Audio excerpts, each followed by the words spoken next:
So welcome everyone to the business impact of code quality. And this is going to be a broad topic, and I'd like us to approach this topic from the perspective of technical debt. So you're probably all familiar with the term technical debt, but what I found so interesting about the topic is that we take on technical debt for various reasons. The classic reason is, of course, that, in order to try to ship something a little bit faster, we choose to cut code quality, right? So that's the classic, but there might be other reasons too. Maybe we actually do the proper design, right? We think it through, we do the best solution we can, but then over time, our understanding of the problem we're trying to solve evolves and our original design is no longer a good fit. Or maybe, just maybe, and of course, purely hypothetical in your situation, maybe our design just wasn't good to start with, right? So while the root causes might be different, at the end of the day, the result is the same. We end up with code that's more expensive to maintain than it should be. And that's the definition of technical debt that I'm going to run with throughout this presentation. If you have been following along in the research on technical debt over the past years, you have seen that there have been some pretty exciting studies that have managed to quantify the cost associated with it. And there are various papers, right? And it actually really doesn't matter which paper you read because they all paint a pretty depressing picture. So did you know that we software developers, we spend somewhere between 23 to 42% of our time dealing with the consequences of technical debt and bad code in general? 42%, that's a lot, isn't it? Let me help you put it into perspective and see what that actually means. What does a 42% waste actually mean? Well, let's say that you have an organization and you have 100 engineers. If you waste 42% of your time, you get the equivalent output of just 58 people, but still have to pay salaries for 100 people. Does that sound like a good deal? No, of course not. It doesn't, right? But I like to claim that this waste is actually an underestimate because the actual waste is much likely to be much larger. What do I mean by that? Well, what I mean by that is that if you get the equivalent output of 58 people, but you have 100 people, then your actual waste is probably much, much larger due to the increased coordination and communication overhead of having 100 people, right? So technical debt has a significant financial impact. But it goes much, much deeper than that. There's also research that shows that technical debt, and in particular code smells like bring classes, complex implementation, stuff that we're going to meet later in this presentation, they have a strong statistically significant correlation to security vulnerabilities. So now, if we have an issue in our industry, technical debt, that we know waste 42% of our time, leads to security vulnerabilities, then you would expect technical debt to be at the very top of any decision maker's agenda. Is that what's happening right now? No, unfortunately not. And in fact, research again finds that the opposite is actually going on. We developers are frequently forced to introduce even more technical debt as companies kind of keep trading code quality for short-term gains like new features. And I've been thinking about this for years. Why is this happening? Why are we making these trade-offs over and over again, even if it hurts us? And I like to think that the answer lies in how software evolves. So let's take a quick detour into the laws of software evolution and see if they can explain these forces that make us take on more tech debt.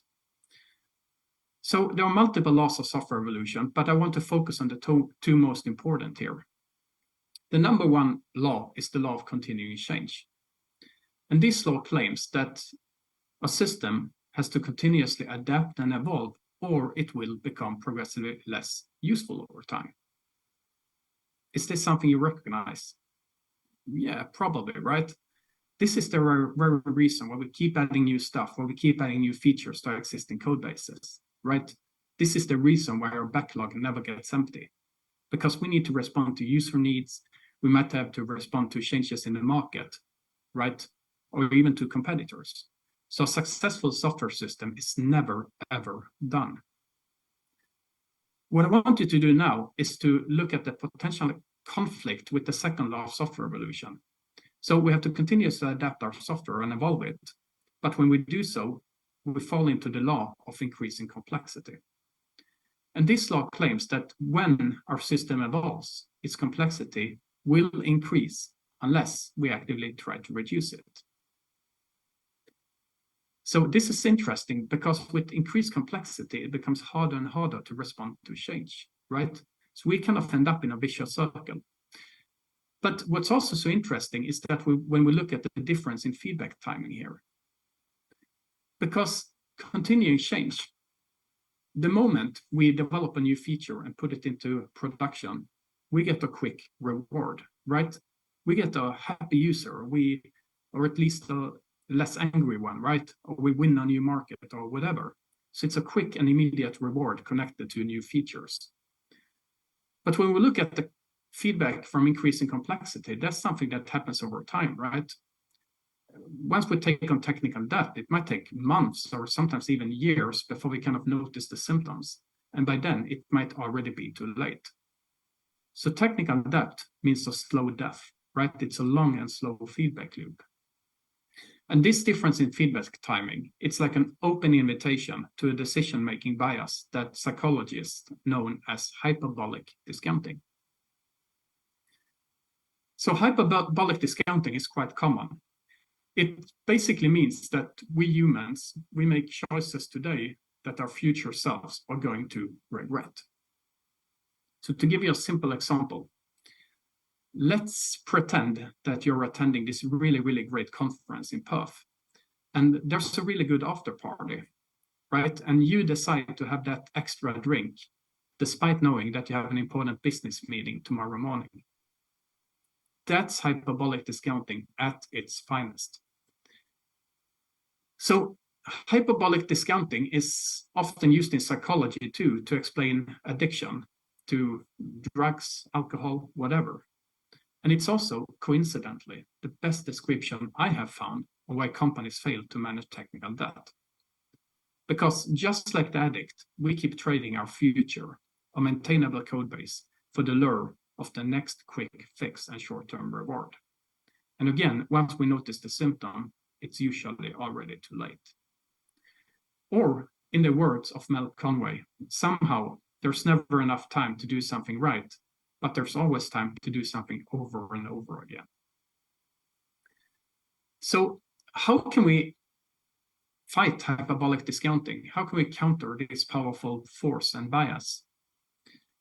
Well, I think the main challenge we have with code quality and technical debt is that code is a very abstract thing. Code lacks visibility, right? There's simply no way we can take our code base and pull it out and flip it around and inspect it for technical debt. However, we can get very, very close by starting to visualizing code quality. And now, of course, if we want to visualize something, we need to know how to measure it, right? And how can we even measure such a thing as code quality? Is there even such a thing? And at this point, I have to admit that I kind of dislike the word code quality because it kind of suggests an absolute, whereas reality is way more complicated. I like to think that this is something that's well captured in the following piece of research. It's an old paper, but it hasn't really lost any relevance. And what this paper basically tells us is that we are doomed if we look for this single magical metric to capture a multifaceted concept like code quality. There is no such thing. Instead, what I've been doing is that I've taken a lot of inspiration from the second paragraph here that says that a much more promising approach, instead of looking for this magical metric, identify specific and different properties of complexity and measure these separately. And this is a concept I've been working on for the past 5-6 years, and I call the concept code health. So code health, taking inspiration from that research, is an aggregated metric based on 25 different factors. And I'm going to give you some examples soon. Code health is also a file level metric, right? So what happens here is that you take a piece of code, you parse it, right? And then you analyze the resulting parse tree for a bunch of different code smells. And these code smells, they can be at different levels. At the top level, we try to look for the big things, right? So to give you one example, you might have things like low cohesion. And low cohesion simply means that you have stuffed too many responsibilities into a single module. And low cohesion is a barrier to understanding code, because not only is it painful to understand, because you need to understand multiple different business concepts, because everything is squeezed into the same model, it also opens up the risk for things like unexpected feature interactions, which are some of the worst bugs you can ever have. So low cohesion is a really, really severe code smell. Of course, having a severe code smell doesn't mean we cannot make it worse. So what we can do is we can take a class that has too many responsibilities, low on cohesion. What we can do now is that we can make it into a really, really large class, and we can make sure it consists of at least one brain method, right? What we have now is a brain class. And brain methods are our function level smell. You might also know brain methods as GOT functions, right? It's the same thing, just different terms. So what is a brain method? A brain method is something I promise that all of you have seen. A brain method is simply a large function. It's always large. It contains a lot of complicated logic, right? So lots of ifs and loops and whatever. And it also tends to centralize the behavior of the module, so that each time you want to change something in that class, you end up in the brain method, which over time becomes more and more complicated. So brain methods are a function level smell. At that level, you might have other things like copy-pasted code, primitive obsessions, various code smells. And at the lowest level, you want to look for implementation smells. And what I typically do here is that I look for various complexity patterns. And to give you one example, what I always tend to look at is deeply nested logic. So deeply nested logic is simply when you have if statements inside if statements inside if statements, and then a loop for good measure. That type of construct puts a horrible cognitive load on us as developers trying to understand that code. And consequently, it's no surprise that researchers constantly find that deep nested logic has a strong correlation to defects. It explains roughly 20% of all programmer mistakes, right? So it's a powerful code smell. Now, whatever, we scan all these 25 different factors from the source code and see what we find. And what we can do next is that we can take those findings, we can aggregate them, and what we can then do is that we can categorize every single piece of code as being either green, yellow, or red. And green code is simply healthy code, right? So that's code without any of these severe code smells. Yellow code, that's where you have started to take on technical debt. This is where you need to be really, really careful. Otherwise, you end up in the red category, which is overly complicated code that's expensive to maintain. Now that we know how to measure code health, what we can do now is that we can start to visualize it. So let me show you an example from our real-world code base. So what you see on screen here is roughly 600,000 lines of code. This is the system known as Ethereum, which is a decentralized open source blockchain implementation. And the code you see here is located in 50 different Git repositories. And if you look at this image here, you see that there are a lot of circles here at the top level, the ones I'm hovering over right now. And each one of these circles in a multi-repo project, they correspond to a Git repo, right? So research, that's like one Git repo, SSV, Lada. If this was a mono repo, then the top level circles would be the top level folders in that repo. So it's also an interactive visualization. So we can zoom in to any level of detail that we're interested in. And once we do that, we see there are the subfolders inside the repo. We can click on one of the subfolders. And at the lowest level, we see that each file with source code is visualized as a circle. And you see that the circles, they have different size. That's because the size of the circle, it just reflects the number of lines of code. So the larger the module, the larger the circle. The important thing here is the color, because the circle at the top is red. So that reflects a low code health, right? So this is red code. And at the bottom, we have two healthy modules. Now, we're going to return to this visualization soon, but before we do that, I'd like to point out that I'm a big fan of visualizations, because visualizations kind of tap into one of the most powerful pattern detectors we have in the known universe, the human brain. And once we can visualize code quality like this, we can get situational awareness of any code base within seconds. And to show you an example, if you look at the screen here, and let's start from the left. So to the left, we have a visualization of React. So React is something that some of you might be using in your day job, right? It's a UI library from Facebook. And what we see here is that most of the code in React is yellow or green, so there seems to be some issues there. But what worries me the most is the part I'm highlighting here, React Reconciler, because we see there's this band of red code, right? So if this was my code base, oh, sorry.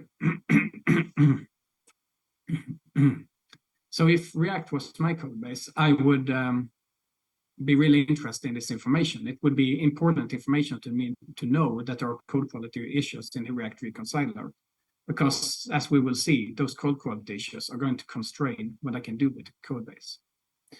However, we can also very quickly start to compare code bases here.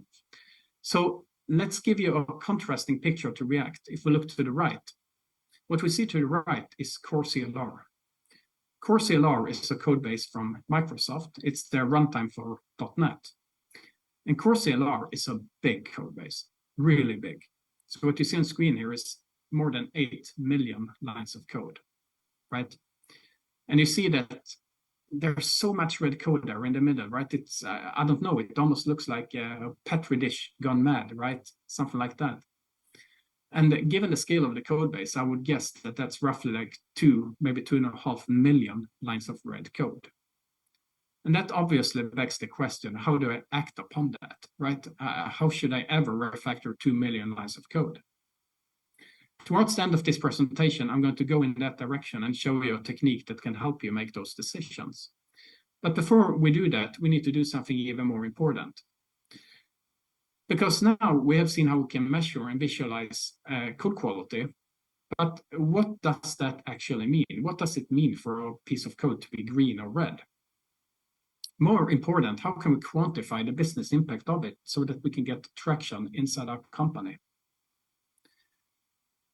What I find fascinating is that for these 3 decades that I worked in the software industry, everyone has kind of claimed that code quality is important. But no one had ever had any data to support that statement. And I think that without data, it's going to be really, really hard to make an impact and to do these impactful refactorings. So last year, me and a colleague, Mr. Marcus Borg, we set out to try to provide some supporting evidence. And what we did was that we collected data from 39 commercial companies, right? Each one of them had multiple code bases. And we made sure to include companies located in various industry segments, right? So we had things like automobile, telecom, finance, and so on, because we wanted to make sure that whatever we find, it generalizes to software in general, right? It's not something that's specific to, let's say, automobile, right? And for the same reason, we also made sure to include code written in many different programming languages. So we had a total of 14 different programming languages. So all the big ones like Java, JavaScript, C#, C++, and so on. And what I want to point out as well is that everything you see now in this presentation has been peer-reviewed, right? So this paper that we wrote up was published at the International Conference on Technical Data. So it's peer-reviewed and all findings are statistically significant, meaning that what you see is not just a fluke, right? Now, what we did with all these code bases was that we measured the code health of every single file. So we now had a massive data set with tens of thousands of modules, each one with their own code health. What we wanted to do now was to find some kind of business impact that we could correlate to the code health.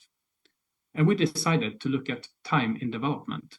How long do you need to make a change to a piece of code, depending on if it's red or green? And the way we measured time in development was that we connected to Jira, rather the companies were using Jira or Azure DevOps, or one of these issue trackers.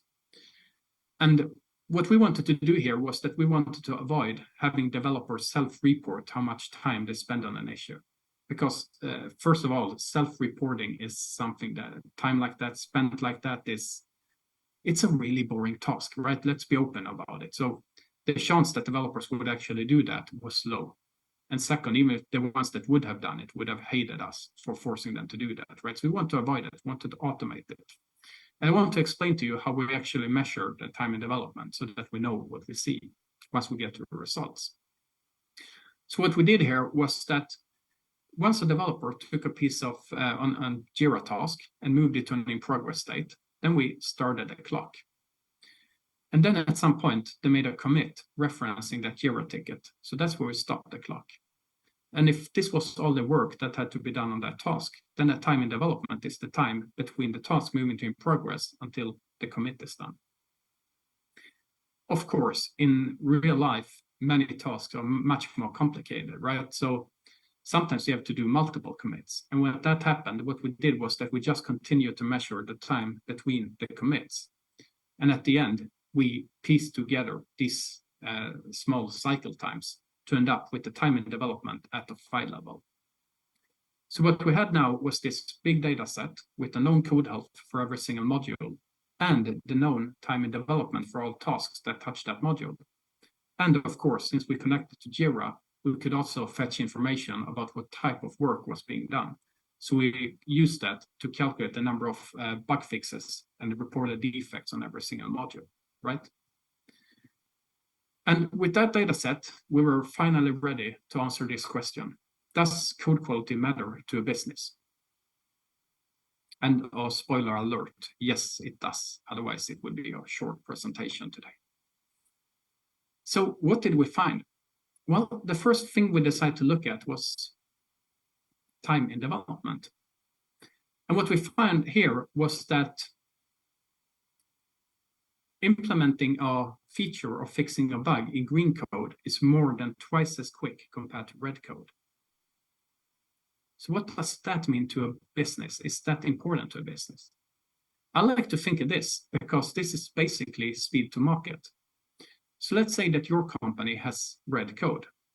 And if you can ship a new capability in 2.5 months, your competitors with green code can get the same thing in less than a month.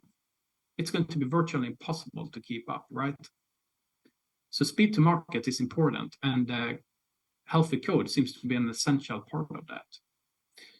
However, I have to admit that this result didn't really surprise me. This is pretty much what I would have expected and guessed, but now I had data to prove it.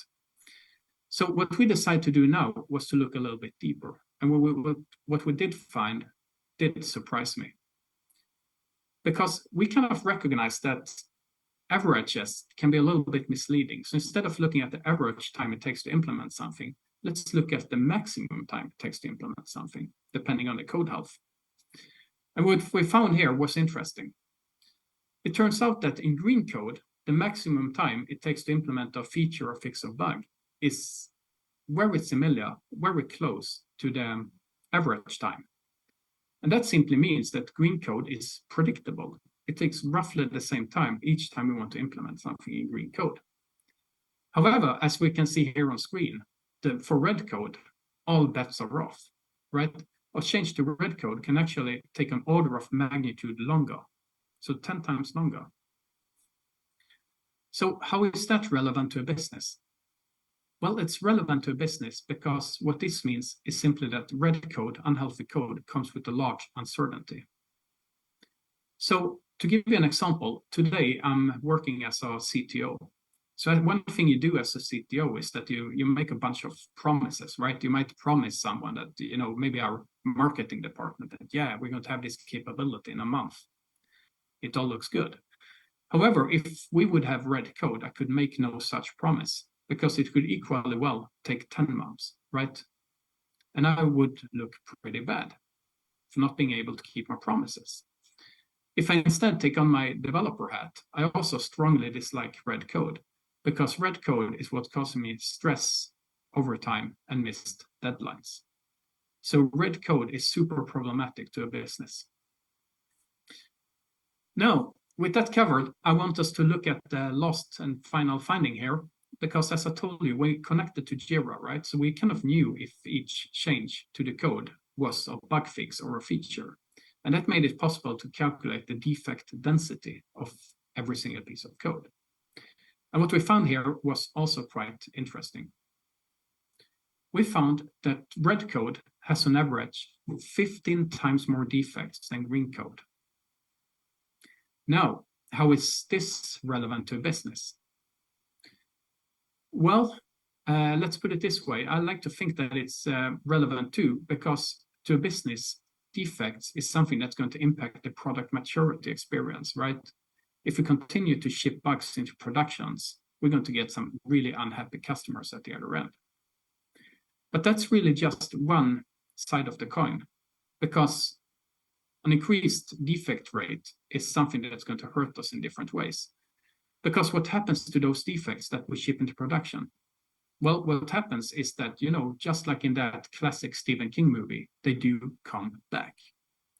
And defects that we ship into production come back in the shape of unplanned work. That is work that we didn't anticipate up front and couldn't plan for. So I've seen organizations waste 60 to 70% of their work week doing unplanned work, purely reactive work. And it's very clear that it's going to be really, really hard to make any real progress in a setting like this. So that's also one of the reasons why Jim Kim, in his wonderful book, The Phoenix Project, called Unplanned Work the Silent Killer of IT Projects. All right. So we've been talking about the business impact of code quality, but what's the programmer impact, right? How are these findings impacting us in our day job? One could, one could actually take the perspective that if we have technical debt and it causes us to waste 42% of our time, one problem with that is that we developers, we're already highly in demand, right? There's a global shortage of software developers. And if we waste 42% of our time, we become even more in demand. So maybe we can use this to push up our salaries. Maybe technical debt is a programmer's best friend. No, of course not. No one likes technical debt. And the reason I can say that we dislike it with confidence is because I read this wonderful book called Rethinking Productivity in Software Engineering. It's a really good book. And the last time I checked, it was actually free on Kindle. It's a collection of research paper. And there was one paper in particular that I liked here. And it's a paper that looked at the productivity and happiness of software developers. Because it turns out that happy developers are also productive developers. I mean, who knew? But what's so interesting about this study is that they investigated more than 1,300 developers, and they identified the top 3 reasons for unhappy developers, right? So what I want to show you now are the number 3 reasons that we developers become unhappy and dissatisfied with our work. And let's see if we can relate this to the findings we just talked about. So the number 1 cause of unhappiness is that we developers, we strongly dislike to be stuck in problem solving. And given what I just told you about the uncertainty inherent in red code, it's easy to see how this happens. So let's say that maybe we attend a daily stand-up, right? And someone points out that, hey, I looked at the production logs and we seem to have a serious crash during the night. We need to act upon this. You volunteer to fix this problem because you think you know what the issue is. So you volunteer to do it and you promise this is going to be a quick fix. I'm going to prioritize this. However, once you start to inspect the code, pretty soon you end up in red code. And now all bets are off because it can take you 10 times as long to understand and fix that code. So what you thought would be a quick fix that you could do in an hour, you might end up needing multiple days or even weeks. And it's easy to see how this uncertainty can drive the second cause of unhappiness, which is time pressure. Because you thought you would be able to fix this in a couple of hours, but now you have already used 3 or 4 days, right? So it's going to be a lot of pressure on you, but it's also going to be a lot of pressure on the organization as a whole, because, hey, you still have a crash in production that you haven't been able to resolve. So unhealthy code is disastrous. And I like to think that that's the main reason why number 3 here is that we developers, we strongly dislike to work with bad code in general. Or as they put it in the book, and it's one of my favorite quotes, that we developers, we suffer tremendously when we meet bad code that could have been avoided in the first place. And that's like the textbook definition of technical debt. So as we have seen, low code quality has a negative impact on the business, right? It really hurts the business.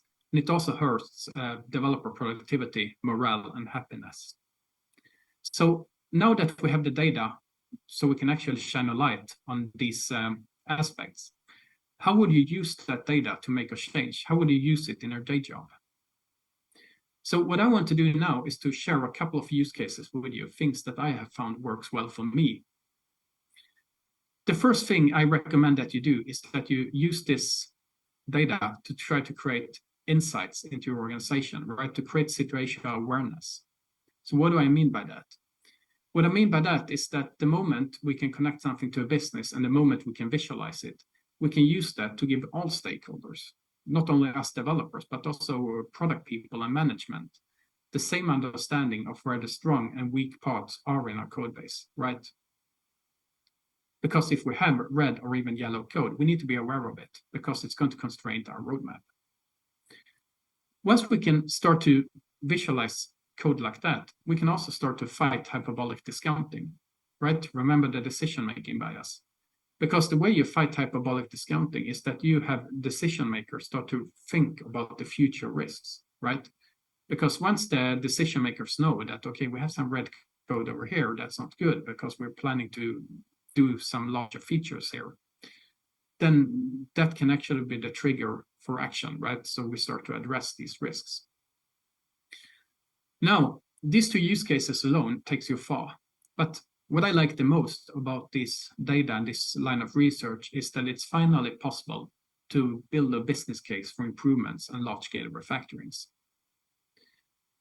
Because refactoring and larger improvements can now come with the business expectation. We can actually say, backed by data, that if we have this piece of red code and we refactor or improve it so that it becomes green, then we can expect to be on average twice as quick with any future roadmap feature that touches that part of the code. We can also reduce uncertainty in our task estimates, and we are very likely to ship fewer defects. So with that part covered, I also promised to talk a little bit about what you do when you maybe you decide to take up that task, right, of creating situation awareness, and then you find that you have a lot of red and yellow code in your code base. What do you do? How do you start to act? And I want us to return to a code base we visited earlier. So this is Core CLR from Microsoft. Remember, 8 million lines of code. I'd like to claim that seeing a picture like this might be interesting. It's definitely depressing, but it's not really actionable at this stage. Because measuring code quality is really just one piece of the technical debt puzzle. We need to do better. We need to know where do we start, which of these unhealthy code is actually impacting us the most. And this is a task that's well suited to a new type of code analysis known as behavioral code analysis.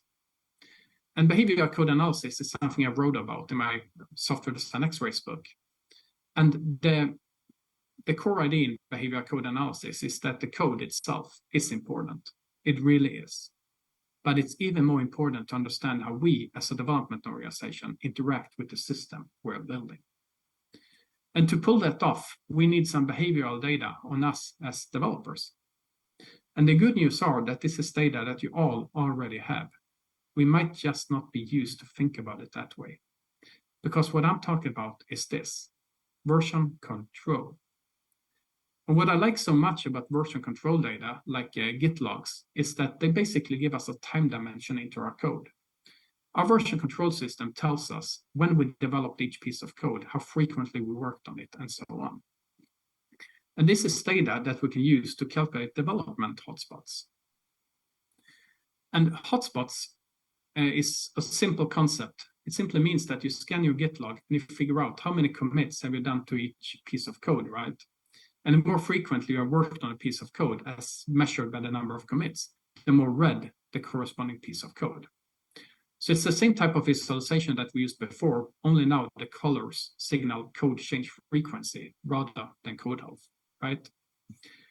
And if we look at CoreCLR, we see that most of the code is actually stable, right? So it's code where we don't have any development activity at all. So even if we have some red code in that part of the code, that is technical debt for sure, but it's low interest tech debt, right? So it probably means it's not important now. Instead, what we see is that most development activity is focused to a very small part of the code base. And that's the part of the code where we can't really afford any technical debt, because whatever tech debt we take on is going to have a high interest. And as we see here, these hotspots, they tend to cluster. And in CoreCLR, we see that they are clustered in a package called JIT, the just-in-time compiler. And if I zoom in on the JIT package, I see something interesting. I see that the number one hotspot is a C++ file called gentry.cpp. And I see that it consists of 14,000 lines of code. That's a lot of C++, isn't it? It is. And I have to admit at this point that I used to do a lot of C++ myself, right? I did C++ for more than 10 years. And yes, I know those are 10 years I will never get back. But it also means that it's those 10 years have given a lot of respect for code like this, right? 14,000 lines of C++ in a file, that's a nightmare come alive. And it also means that I'm not really jealous of the archaeologists of the future, because, I mean, imagine having to decipher code that looks like this, and there are 14,000 lines of it. Probably going to be harder not to crack than the hieroglyphs. But I'm sidetracking myself. Where we are now is that we have identified a hotspot, so we know that this code is important to us. But we also see that there's a lot of code inside it. So what do I do? How do I act upon this? At this point, I use a different behavioral code analysis technique. I use something called an X-ray. So in an X-ray, what I do is simply I take that file, I parse it into separate function blocks, and then I look at the Git log to see where do each commit hit over time, and I sum it up so that I get hotspots at the function level. And this is something that you can do to prioritize refactoring efforts. Let's look at gentry.cpp through the X-ray lens. When we do that, we see that the number one hotspot at the function level is a function called GT-clone expression. And you see in the first column that says change frequency, that's the number of commits over the past year. So we see here that there have been 42 commits touching just that function. So that means that like almost once a week, some developer is impacted by that code, right? So if that code is overly complicated or of low quality, then that's going to be expensive tech debt. And we can get a quick indication on how complicated that code is by looking at the column to the right, the one that says cyclomatic complexity. So cyclomatic complexity is one of these 25 code health aspects. It's also an old school complexity metric. And the way cyclomatic complexity works is basically that you use it at the function level, and you consider, you simply count the number of branches and decision paths through that function. So each time you have an if statement, that's +1. Each time you have a loop, that's +1. And then you sum up the number of paths through it. And the more paths, the more complicated the code. Now, cyclomatic complexity is not a particularly good predictor of code quality. However, it is a really good predictor of one thing.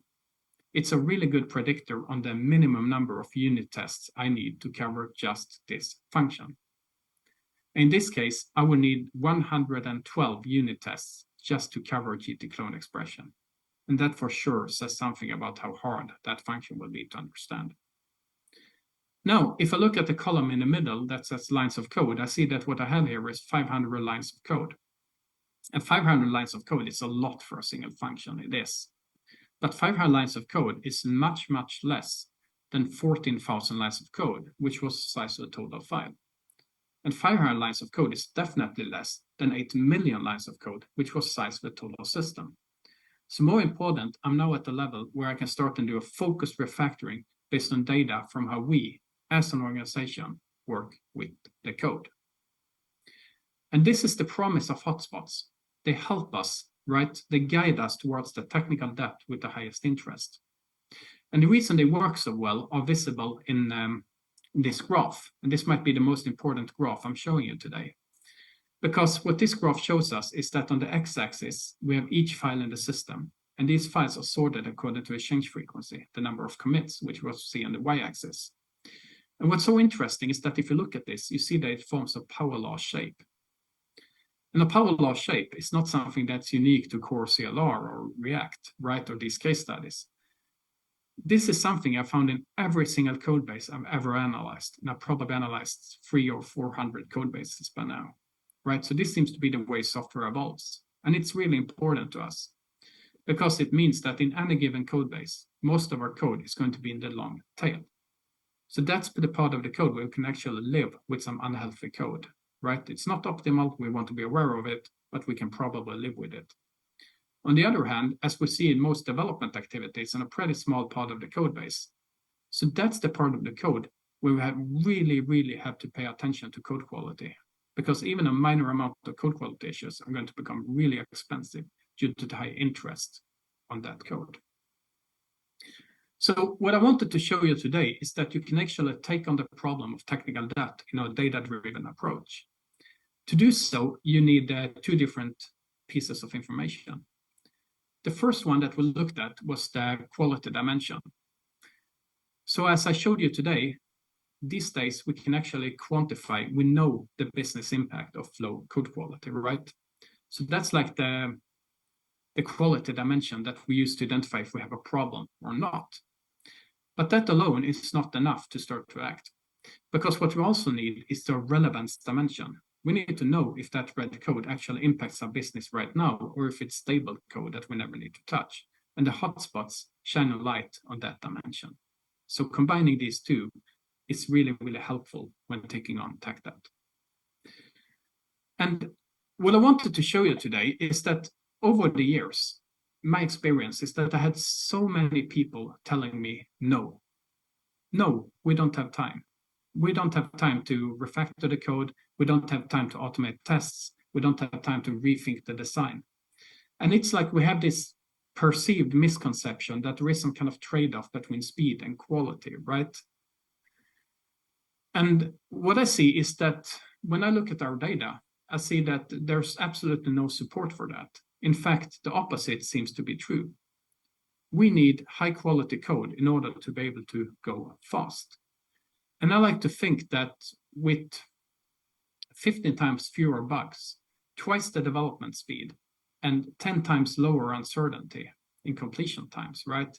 I like to think that the business advantage of high code quality should be unmistakably clear. And now, before I take questions, I would like to leave you with a couple of references if you want to read more on this. So you have the Code Red paper with all these findings. It's available in 3 different versions. The first one is a white paper that you might want to share with your manager. The second link is the formal research paper. So if you're interested in, okay, what type of biases did we control for? How did we collect the data? Then that's your source of information. And the third one is a high-level executive summary that you might want to share as well. Now, the tool I've been using for doing all these calculations and the visualizations is the CodeScene tool. So if you want to try this on your own code base, then please check out CodeScene. It's completely free for open source, and you can test it for free from commercial code bases too. And finally, a little bit of self-promotion, which I think is perfectly fine on our Tuesday. If you want to read more on behavioral code analysis in general, then I have a new edition, a second edition of Your Code as a Crime Scene out that covers all this stuff and much more. So with that said, and before I take questions, let me say thanks a lot for listening to me, and may the code be with you. Thank you.